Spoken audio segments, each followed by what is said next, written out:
Bienvenidos a las Memorias de Sopinga, el primer podcast histórico que vamos a realizar en el municipio de La Virginia en el marco de las Fiestas del Sol Río Arena. Yo soy Manuela García López, la presentadora que los va a acompañar hoy. Les quiero contar que tenemos a 3 historiadores que nos van a contar cosas fantásticas y únicas del municipio, cosas que no sabemos o que sospechamos. Con nosotros van a estar el doctor Daniel Trujillo, Nelson Palacio, va a estar José Bernardo Arcila.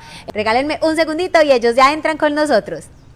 Le damos la bienvenida a nuestros invitados para que se sienten con nosotros. Bueno, yo quiero que ustedes primero se presenten. Aquí los doctores Daniel y Bernardo tienen micrófono directo y yo te comparto acá. Mejor. ¿Listo? Aquí a este lado para que te quede cómodo, donde se sientan mejor. Y quiero que se presenten, que nos cuenten ustedes qué hacen, qué han hecho, qué estudian, qué han leído, qué han investigado y por qué hoy nos están acompañando en este podcast Memoria de Sopinga. Okay. ¿Quién empieza? ¿Quién rompe el hielo? Muy buenas tardes, mi nombre es José Bernardo Arcila Alzate. Me preguntan qué actividad desarrollo yo. Realmente tengo muchas actividades. Yo también soy pintor, historiador, incursiono algo también en la poesía y por supuesto en la historia. ¿Cuántos años de experiencia? Bueno, voy a cumplir próximamente 63 años y desde niño también siempre me gustó la historia. Precisamente en la escuela La Salle, cuando veía la materia de historia, el profesor me sacaba a dibujar a Jorge Robledo y también yo me preguntaba por qué era tan importante Jorge Robledo, si por ejemplo el cacique Tucarma, que era alguien extraordinario, ¿por qué no le daban la misma importancia? ¿Quién sigue? Nelson. Sigamos en orden. Bueno, mi nombre es Nelson de Jesús Palacio Vázquez. Me he desempeñado mucho pues, también en las artes plásticas, la fotografía, la pintura. Desde que estaba en la escuela, en el colegio, fui muy dinámico en esas actividades. Posteriormente también hice caricaturas para el periódico La Tarde. Me desempeñé como corresponsal y periodista en el diario La Tarde, corresponsal en la cadena Caracol de Colombia. He hecho algunos ensayos literarios muy pequeños, pero me he concentrado más que todo en hacer investigaciones, en ser un inquieto por averiguar la historia de la Virginia, porque me ha parecido un encanto después de haber leído la novela Risaralda. Me desempeñé también como diputado a la Asamblea por varios periodos y fui alcalde de la Virginia. Quiero agradecer a la primera dama, al alcalde y a todas las personas que hacen parte de la Casa de la Cultura por esta oportunidad que nos dan y un saludo muy especial a todos los televidentes. Don Nelson, tan modesto, es que unos pequeños ensayos y estoy segura que ninguno en otro le llega a los talones a sus escritos. El doc. Bueno, mi nombre es José Daniel Trujillo, mi hoja de vida es demasiado abultada. Lúzcase. No, la gente la conoce. Para eso bien, lo trajimos. Pero sí quiero recordar algunas cosas. Soy primera promoción de bachilleres del puerto de La Virginia. En 1969 egresamos 12 hombres y 3 mujeres del Bernardo Arias Trujillo. Hasta ese momento, hasta el 68, los muchachos llegaban a cuarto bachillerato y tenían que emigrar a Cartago, a Pereira, los que podían, los demás debían quedarse acá. O sea que el primer quinto bachillerato y el primer sexto bachillerato que tuvo en la ciudad, yo tengo ese honor de haber contribuido a lograr ese triunfo académico para el puerto. El colegio de la Presentación es 2 años más antiguo que el Bernardo, pero se demoró un mayor tiempo para producir egresados del bachillerato completo. El Bernardo salió adelante. Quiero contarles, yo soy autor de 10, 11 libros publicados, tengo algunos libros y novelas inéditas, he ocupado cargos muy importantes en la vida nacional y departamental. He sido representante de la Cámara, secretario de Gobierno de Pereira, presidente del Consejo Municipal de Pereira, me he desempeñado profesionalmente, profesor de todas las universidades de Pereira, tanto en pregrado como en posgrado. He sido muy afortunado con la vida, me ha llenado de logros, tengo una muy bonita familia y quiero recordar que mi casa, nosotros llegamos en el año 61-62 procedentes de Medellín, nacimos en el santuario de Risaralda, pero dificultades familiares nos llevaron al suroeste antioqueño y después a Medellín, pero cuando llegamos a vivir a La Virginia, mi casa era la última entrando de Pereira hacia la vía Viterbo, que era como se decía, o la primera entrando de Viterbo para acá. No había ninguna otra casa. No existía la Escuela General Santander, no existía nada de eso. Mi casa era un potrero donde mi padre largaba unas vacas que vivían en el potrero público. De manera que tengo unos vínculos muy fuertes con la Virginia. Aquí murieron mis padres. Aquí está mi casa paterna, tal cual como la dejó mi mamá y mi papá. Está cerrada, pero ahí no vive nadie, pero ahí está mi casa y todos tenemos llave. O sea que tenemos vínculos indestructibles e entrañables con la Virginia. Bueno, yo quiero que ustedes me cuenten desde esa visión que ustedes tienen, desde ese conocimiento y esa investigación que han hecho tan amplia, y yo quiero que no sean modestos, o sea, cuéntenos, para ustedes, ¿cómo nació nuestro municipio? ¿Cómo nació la Virginia? Doctor Daniel. Yo hago una breve introducción, porque usted mencionaba el enlace que ha existido entre Cartago y la Virginia. Y precisamente sí, la Virginia fue una cola del valle, sino que por ser un sitio obligado del departamento de Risaralda, y cuando ya se disgregó, cuando ya empezaron a conformarse en los departamentos, la Virginia quedó perteneciendo al departamento de Risaralda. Pero de hecho los primeros pobladores llegaron del Valle del Cauca, entre ellos la Pacha Durán, que fue una negra muy importante, que fue fundadora prácticamente del municipio de la Virginia, y fue una de las mujeres que pues engalanó con todas las demás mujeres que vinieron a este sector, que antes fue pues un asentamiento humano. Y entonces por eso cuando usted hablaba que la Virginia y Cartago, sí, ha habido un enlace. De hecho el comercio principal fue entre Cartago y la Virginia, y posteriormente se desarrolló hacia el occidente, hacia el departamento del Chocó, hacia Antioquia, etcétera, etcétera. La Virginia fue también un centro histórico y de ideólogos y de personas muy inteligentes que se concentraron en la hacienda Portobelo. De hecho luego se llamaron los Leopardos, personas muy importantes. Amigos de Francisco Jaramillo Ochoa y de Francisco Jaramillo Montoya, personas que le dieron mucho enlace cultural y que permitieron que la Virginia se desarrollara posteriormente. ¿Cómo nació? O sea, ¿cómo llegamos a ser la Virginia? En primer lugar, la discusión es el nombre, Sopinga. ¿Es una voz africana? ¿Es una voz indígena? ¿O qué? Ahí hubo mucha discusión. Inclusive llegamos a incurrir en el error, uno de ellos soy yo, empezar que Sopinga era una voz africana. No, Sopinga es una voz totalmente indígena, totalmente indígena. Y de hecho en los archivos de Popayán de 1500 y pico ya aparece Sopinga mencionado como el río Sopinga, al que llamamos el río Risaralda, como el territorio de Sopinga, y a unos habitantes indígenas que se llaman los Sopingas. Por supuesto que como eran familias, estaban regados por toda la región y tenían diversos nombres. Hoy, lo cierto es que aquí en este sitio, llámese Nigricia, llámese Sopinga, llámese La Bodega o llámese La Virginia, aquí confluyen negros, afros, y en el caserío de Cañaveral, arriba del ingenio donde está el río Cañaveral, ese es un caserío tan importante como Sopinga en su momento. De hecho lo que mantenía era una rivalidad entre los que vivían en Sopinga y vivían... Sí, Bernardo. Precisamente Bernardo Arias Trujillo habla de que tenían hebra cortada, los de Cañaveral del Carmen o Dos Quebradas y los de Sopinga. ¿Qué es eso de hebra cortada? Hebra cortada era que se mantenían en una discusión, peleando, porque el río Cañaveral, que para ellos era el Guancuma, el nombre indígena, lo he ido a visitar, hemos ido a visitarlo, sí. Queda muy cerca de aquí. Cañaveral del Carmen o Dos Quebradas, que fue un poblado que inclusive hay algunos vestigios, y la Virginia era muy cerca, y entonces los de Cañaveral del Carmen se venían a hacer las fiestas y bailes de garrote en el caney de la Pacha Durán. Allí en las fiestas, si no había un muerto, no había fiesta.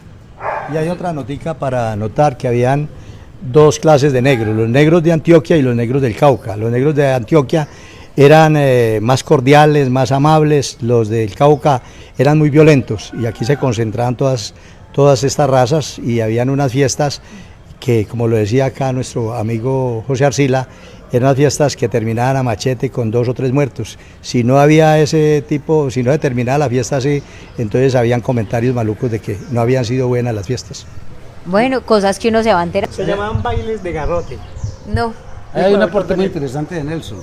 y es hablar de los negros que confluyeron acá. Evidentemente los negros que llegaron de las minas antioqueñas, de Tarazá y esa parte de Caucasia, eran negros más sociables, más conversadores, más extrovertidos, más abiertos al trato con el blanco. El negro que se llama bozal, el negro bozal, es el negro que viene del Cauca, del Pacífico, del Chocó. Es un negro que todavía habla su dialecto. Es un negro apartado, lejano, huidizo, está dedicado a sus cementeras, no quiere socializar con nadie, es rebelde. Por supuesto que es que hay un grado de saber qué significó para ellos la libertad, desde que tuvieron que huir y hacer palenques. Por eso se les llama, en un argot muy curioso, negros igual que el ganado. Cimarrones. Cimarrón. Cimarrón es el negro que huye y no quiere regresar a donde el amo y se queda libre en la montaña viviendo con lo que la naturaleza le produce. Ese tipo de negros confluye aquí. Y hay una segunda palabra que utilizó Bernardo ahora que habló de los caney. Yo quiero recordarles que en 1961 lo primero que a mí me llamó la atención es encontrar caney secando tabaco a la orilla del río Risaralda, donde hoy está Pío XII. Precisamente quiero aclarar, en el año de 1851 es cuando se expide la ley de liberación del tabaco. Tenemos una discusión un poco centrada aquí con algunos historiadores de la Virginia, en donde nos hablaban que en 1820, 1830 hubo una fundación de la Virginia. Lamento decirlo que no por lo siguiente, y como ya lo hablábamos con el doctor José Daniel, una cosa es poblar y otra cosa es fundar. Esa era la pregunta, porque todos nos cuentan cosas diferentes. Y hay muchísimas historias, porque si nos vamos a ver, por ejemplo, entonces que Pereira primero era el Gran Cartago y que entonces hubo un incendio gigante y que hubo una movilización. Si nos vamos a lo que éramos el Gran Antioquia, o sea, hay muchas formas de decirlo. Pero cuando empezamos a hablar de la Virginia. Bueno, la Virginia comienza con unos asentamientos humanos. Hubo varios asentamientos humanos que desaparecían porque aquí eran pantanos cenagosos y esto se inundaba permanentemente. Todavía, pero ya no como antes. Afortunadamente hicimos los jarillones. Entonces habían unos asentamientos humanos, la gente que huía del Cauca, los negros esclavos de esa época que huían del Cauca, en balsas y canoas de las haciendas, y posteriormente se ubicaban acá, escondiéndose pues de esa esclavitud y esa persecución, y esos asentamientos desaparecían y posteriormente ellos se ocultaban o construían sus viviendas improvisadas en los altos y en las montañas, mientras volvía a normalizarse aquí porque se amañaban aquí precisamente porque estaban en las laderas del río Cauca y del río Risaralda. Hacían los caney, las famosas viviendas que eran de guadua y amarradas con bejuco, y el techo era en paja, así era inicialmente, y ahí fue donde empezaron a llegar los negros de Cartago, Salvador Rojas, La Pacha Durán y otros que vamos a estar mencionando dentro de esta narración que estamos haciendo. Pregunta, ustedes saben que en Cartago ahí está una estatua del mariscal y también de otros como personajes importantes. Bueno, aquí se disputaban los negros en las fiestas que menciona Bernardo, esos negros se disputaban una negra, y el que la ganaba hacían el cadáver del muerto del marido a un lado y el baile seguía, y ya tú eres mía, te acabo de ganar a machetazos, de tal manera que aquí había una manera un poco diferente de adquirir la propiedad de una hembra o de una mujer. Precisamente, incluso, sí, que pueda. Primero los mayores. Incluso se dice la historia que se amarraban de un poncho y a punta de machete disputaban, y con coplas. ¿Qué son las coplas? Las trovas. Entonces así se disputaban una mujer. No voy a decir una. Y se disputaban la mujer. Y entonces en ocasiones habían 2 o 3 cadáveres y las fiestas seguían común y corriente, porque aquí habían unas orquestas muy famosas, la de Juanchito Marín. Martínez. Y entonces aquí venían y hacían las rumbas de muchas horas. Venía gente de todas partes de este sector, gente de Belalcázar, porque nosotros fuimos posteriormente corregimiento de Belalcázar, pero me gustaría que la copla la dijera acá. Pero pues, si ustedes dicen super normi, pues se morían 2 o 3 y ya, y sigamos la parranda, Dale, pues. Yo soy Juanchito Marín, yo soy el berraco de Huacas, mi garganta es un clarín y mi voz una maraca. Juanchito Marín, el día que mató a un amigo por ir por Rosita, se peleó con él y ella por la noche se arma el fandango y era el bambuco de ley. El bambuco de ley solamente lo podían bailar los dentro de la comunidad negra, es muy importante señalarlo, también hay jerarquías. Entonces los de las jerarquías eran los únicos que podían bailar el bambuco. Los otros bailaban los bailes de las antiguas comunidades yorubas. Bien, pues, doctor José. Porque no nos apartemos de un detalle muy importante y es la diferencia entre fundación y población. Por supuesto. Está claro que las fundaciones eran decretadas por el rey y eran decretadas con 2, 3, 4, 5 y 10 años de anticipación. Es decir, primero se producía la cédula real. Fúndase tal pueblo con este nombre y se le da jurisdicción. El poblamiento venía posteriormente. Y ahí la discusión si Manizales es una fundación dirigida o espontánea. Y aquí lo que hubo primero fue un poblamiento. Aquí fueron llegando los negros. Aquí se fueron encontrando los rápidos del río Cauca más adelante, que ahí impedían pasar al otro lado, tipo Remolino de Beltrán o bajar hasta La Pintada.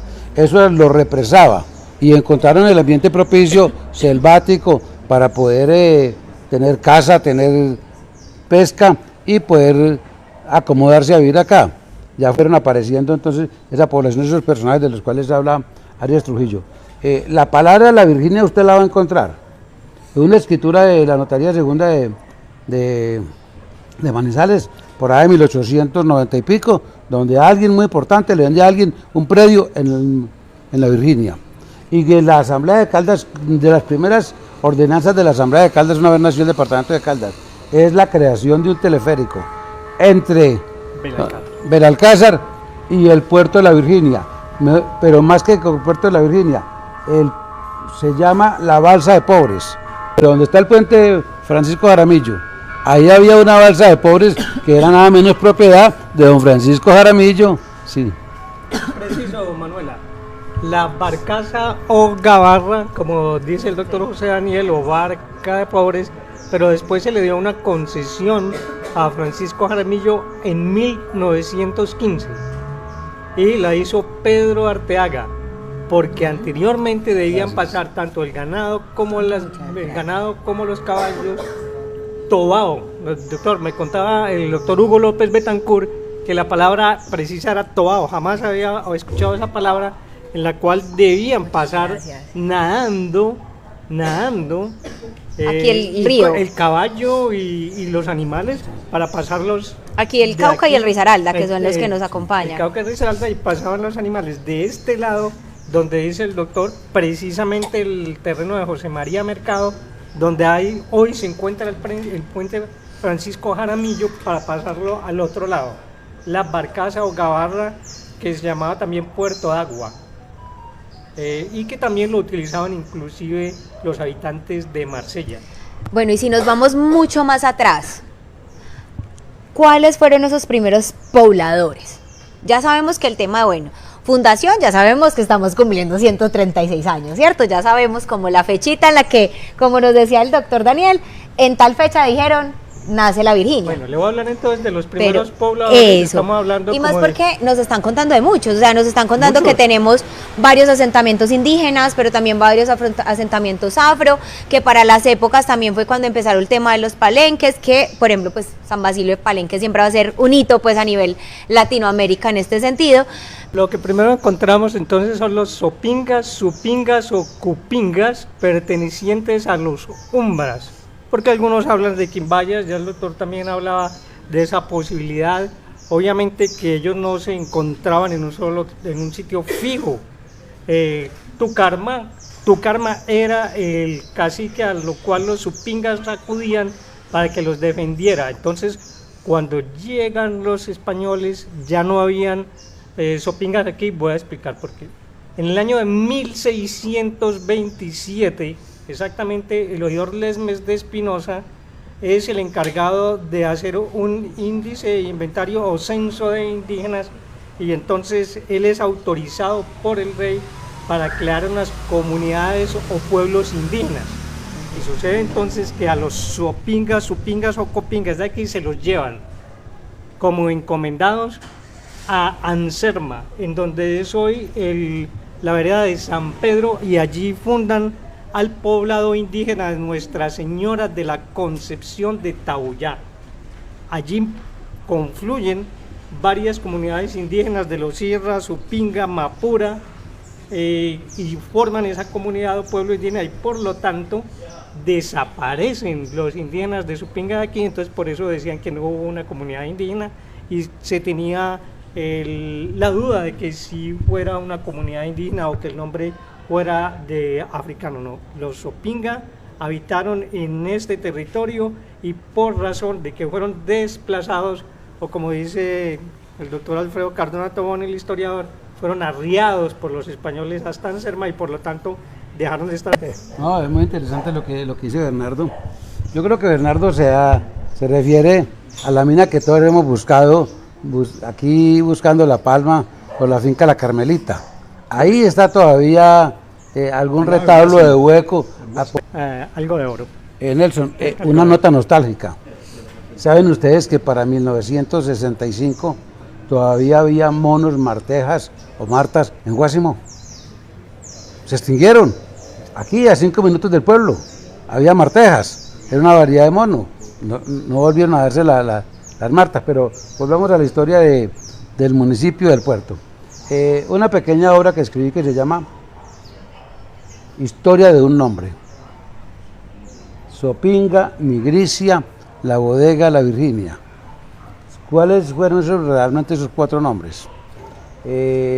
Sopinga, pues el río tutelar se llamaba Sopinga. Entonces, Nigricia es un lugar en el África, existió como tal. Y aquí, a mi juicio, Nigricia es una manera despectiva, como muchos negros y ya blancos o colonos blancos llamaron a una parte del pueblo. Esa es una tesis mía. ¿A qué parte del pueblo? Donde estaban los negros caucanos, los bozales, los que hablaban su propio dialecto, los díscolos, los que no querían socializar con nadie. Esa es como la versión. El término La Bodega, pues don Francisco Jaramillo, que luchó mucho por mover la corriente del río Risaralda, que le pegaba casi a la pata del puente Bernardo Arango, para proteger el Bernardo Arango, pues corrió el río por la hacienda de Portobelo, construyó sus bodegas porque el ferrocarril estaba en su apogeo.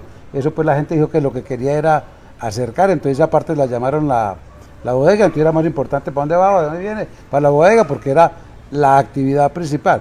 Pero la referencia a la palabra La Virginia, pues hay mil cuestionamientos, que es la hija de una señora que tenía un restaurante, qué sé yo, pero vuelvo y repito, está muy descartada, vuelvo y repito, ya está. Pero igual cuéntenos el chisme, para los que no sabemos. No, que aquí le fueron a festejar los 15 años a una niña, y entonces la mamá tenía un restaurante, pero eso ya es una época, una historia de los años 40, de los años 30 y pico, y estamos hablando 50, 60 años atrás, que ya la palabra La Virginia existe en escrituras públicas y muchas referencias.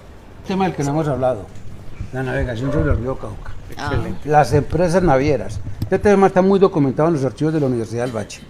Yo he buscado allí toda la historia de la navegación, además porque don Francisco Jaramillo tuvo una empresa naviera, el Mercedes, el Calda, el Pereira. Empezaron barcos de 50 toneladas y terminaron con barcos de pasajeros que hacían un recorrido de la Virginia a Cali en 5 días, iban contra la corriente y bajaban en 4 días, o según como estuviesen las circunstancias. La deforestación de la ribera del río Cauca entre la Virginia y Cartago ya era evidente en esa época, porque hay una profesión que se llamó leñatero. Eran los que descuajaban la montaña, tumbaban los árboles para poder alimentar las calderas de los barcos. Para 1905, creo que es en el gobierno del general Rafael Reyes, se da una subvención, ya había subsidios para los que crearan lo que hoy llamaría un emprendimiento naviero. Sí, y además quiero recordar la presencia de Jorge Vargas, el último capitán de puerto que se quedó en la Virginia. Conservo el diploma, su hijo Jorge me lo ha facilitado, conservo muy buena amistad con su familia, pero Jorge Vargas es una persona muy importante para el puerto de la Virginia, porque la superintendencia fluvial del río Cauca, con sede en Cali, era la que otorgaba los diplomas de primer maquinista, segundo maquinista. Es decir, usted tenía que estudiar y mostrar conocimientos para hacer lo que se llamaba primer capitán lo llamaban capitán de barco. Jorge Vargas fue el último que manejó, se quedó acá, fundó una empresa de transporte, fue presidente y líder liberal de este pueblo, fue una persona muy importante, sus hijos, algunos viven todavía, y les gusta mucho añorar esa época de su vivencia en la placita de carros, porque vivieron también mucho tiempo de los Vargas. ¿Dónde Marcela. eran los puertos? Aquí donde encontramos el Puente Bernardo, ¿o dónde eran los puertos? Dos puertos. Uno en Portobelo. ¿Dónde es en la Portobelo? hacienda Donde era la Portobelo, hacienda que ya desafortunadamente en desapareció. la desembocadura del río Risaralda al Cauca, y el otro donde está el puente Bernardo Francisco Jaramillo. Y otra cosa importante que no sé si la conocía el doctor José Daniel, en esa época también había barcos piratas sin las licencias. Era el Capital Vinasco. Y habían muchos barcos, el barco El Mercedes, en honor a la Virgen de las Mercedes, de 200 toneladas. Y allí... Chiquito no era. Chiquito no era, y tenía 10 camarotes de primer lujo, a tal punto que las gentes más ricas de Manizales, como dice Bernardo Arias Trujillo, más cremosa, se casaban y hacían el viaje entre la Virginia y Cali de 7 días de fiesta, tomando cerveza Llavé traída exclusivamente de Alemania. Y 7 días de fiesta hasta Cali. Esos barcos, hay gente que no cree pues porque pues el río hoy ya no es tan caudaloso, pero eran barcos muy grandes, muy inmensos. En la parte de arriba cargaban lo que era el café, el ganado, y en la parte de abajo los pasajeros. O sea, un Titanic. 200 toneladas. Sí, pues es que no es algo chiquito, no es que uno diga el barquito en el que yo voy en la lancha allí y me doy la vuelta con él. Yo les hago aquí la cuña, acuérdense que con la Dirección de Turismo tenemos un acompañamiento para hacer la ruta aquí en el río, empezamos en el río Cauca, acompañamos hasta el río Risaralda y próximamente lo vamos a tener súper abierto al público. Bueno, La cuña publicitaria. Y hay una cosita muy importante que el Ministerio de Turismo, la Carder y el alcalde de la Virginia están trabajando un proyecto muy importante para revivir unas réplicas de barcos a vapor y hacer el gran malecón que se ha proyectado hace muchos años. Pero yo quería complementar algo que dijo el doctor José Daniel, muy importante, con las empresas de barcos que habían, que eran además en su gran mayoría los propietarios eran de Popayán, pero con ello también, como se convierte la Virginia en un centro comercial nacional, aquí llegaban las recuas de mulas a recibir los productos que llegaban a través del barco. Entonces aquí habían muchas pesebreras, habían caminos, trochas por donde llegaban las mulas de Medellín, de muchas partes, incluso del Chocó, y aquí recibían los productos que eran intercambiados, pero llegaban los productos a través del barco. O sea que aquí nació la vida comercial que hoy tiene la Virginia y que debería haberse desarrollado más, pero desafortunada por ser un pueblo tan pequeño y por no tener como unos dirigentes muy importantes en esa época, no dimensionaron lo que podría ser la Virginia hoy. Bueno, ahora sí, usted se viera todo lo que estamos montando. Yo hago aquí otra cuña. Nosotros dentro de la alcaldía estamos desarrollando algo que se llama las rutas turísticas. Recuerden que el 27 tenemos el lanzamiento de la ruta, en donde vamos a empezar a exaltar y a resaltar todo eso, todo lo que nos empodera como virginianos, Pues, porque hay muchas cosas. Vea todo lo que ustedes nos están contando Pues y cuánta gente no sabe. Las primeras rutas turísticas tendrían que ser 2. Ya, ¿dónde está? No era Por ahí estaba el director no de era- turismo. No era posible andar sobre el plan del Valle de Risaralda. Eso no era posible. Eso era fango. Eso eran culebras. Eso eran bichos. Lo que nos Eso contaba era- ahorita don Néstor, que eso- eran simplemente eso eran pozos, fangosos, fangosos. Solamente era posible viajar por la cuchilla de Todos los Santos, donde hoy está ubicado el Alcázar, o por la cuchilla de Apía, que era el camino que llevaba al Chocó. De tal manera que el Valle de Risaralda, Arias Trujillo utiliza una expresión muy bella. Dice que don Pacho desvirgó la pubertad de la montaña. Es una expresión muy bella. Desvirgó la pubertad de la montaña, es decir, claro, hoy el hacha es el horror de los ambientalistas, pero en Armenia la tuvieron como un homenaje al leño, con un símbolo. Los colonizadores descuajaban ¿qué? Monte, hacían aberturas, como decían los campesinos, o rosas, o suertes, que es el término que se utiliza, una suerte. Descuaje pues esta cuadra, y don Pacho deseca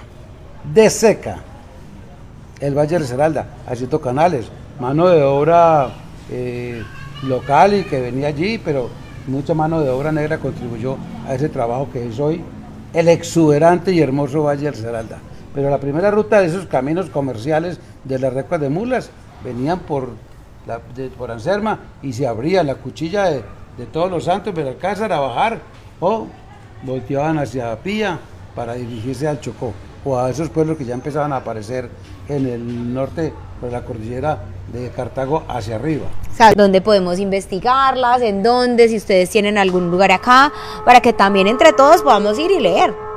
Bueno, aparte de lo que existe en las bibliotecas de Popayán y de algunos municipios del Valle, entre ellos el municipio de Toro, el doctor José Daniel tiene ya muchos libros ilustrados sobre las investigaciones que él ha hecho, y el doctor José Bernardo y yo hicimos también un libro que se llama La Virginia, un pueblo con nombre de mujer, y ahí tenemos incluso otra parte de la historia para sacarla en un libro, pero yo creo que en estos dos trabajos que hay y los que ha hecho el doctor José Daniel Trujillo, yo creo que es suficiente para conocer, aunque hay mucha gente que está investigando, sobre todo en las universidades de Caldas, y acá la Tecnológica ha hecho unos trabajos muy importantes, sobre todo los de los cimarrones, pues los negros, los primeros que llegaron acá. Y además de eso, los hijos, los descendientes del doctor Francisco Jaramillo Ochoa también tienen una cantidad de trabajos importantes, de libros que han hecho, que se conoce la verdadera historia de la Virginia de acuerdo a lo que ellos vivieron, porque fueron prácticamente los que desarrollaron todo lo que hoy tiene la Virginia y todo este sector. Y antes, yo quiero de verdad darle un agradecimiento porque nos abrieron un espacio espectacular, nos han generado un espacio, nos han acompañado a el bar en donde nos encontramos, que es el Bar Hoover, que nos está acompañando, nos está abriendo sus puertas y que próximamente siempre estaremos acá. Bueno, muchísimas gracias a ustedes por abrirnos su espacio, por abrir un espacio en su agenda. Son personas demasiado valiosas para nosotros. Desde la alcaldía estamos muy agradecidos. Nuestro alcalde Juan Carlos Botero ha querido abrir estos espacios para resaltar ampliamente la cultura y el desarrollo de nuestro municipio.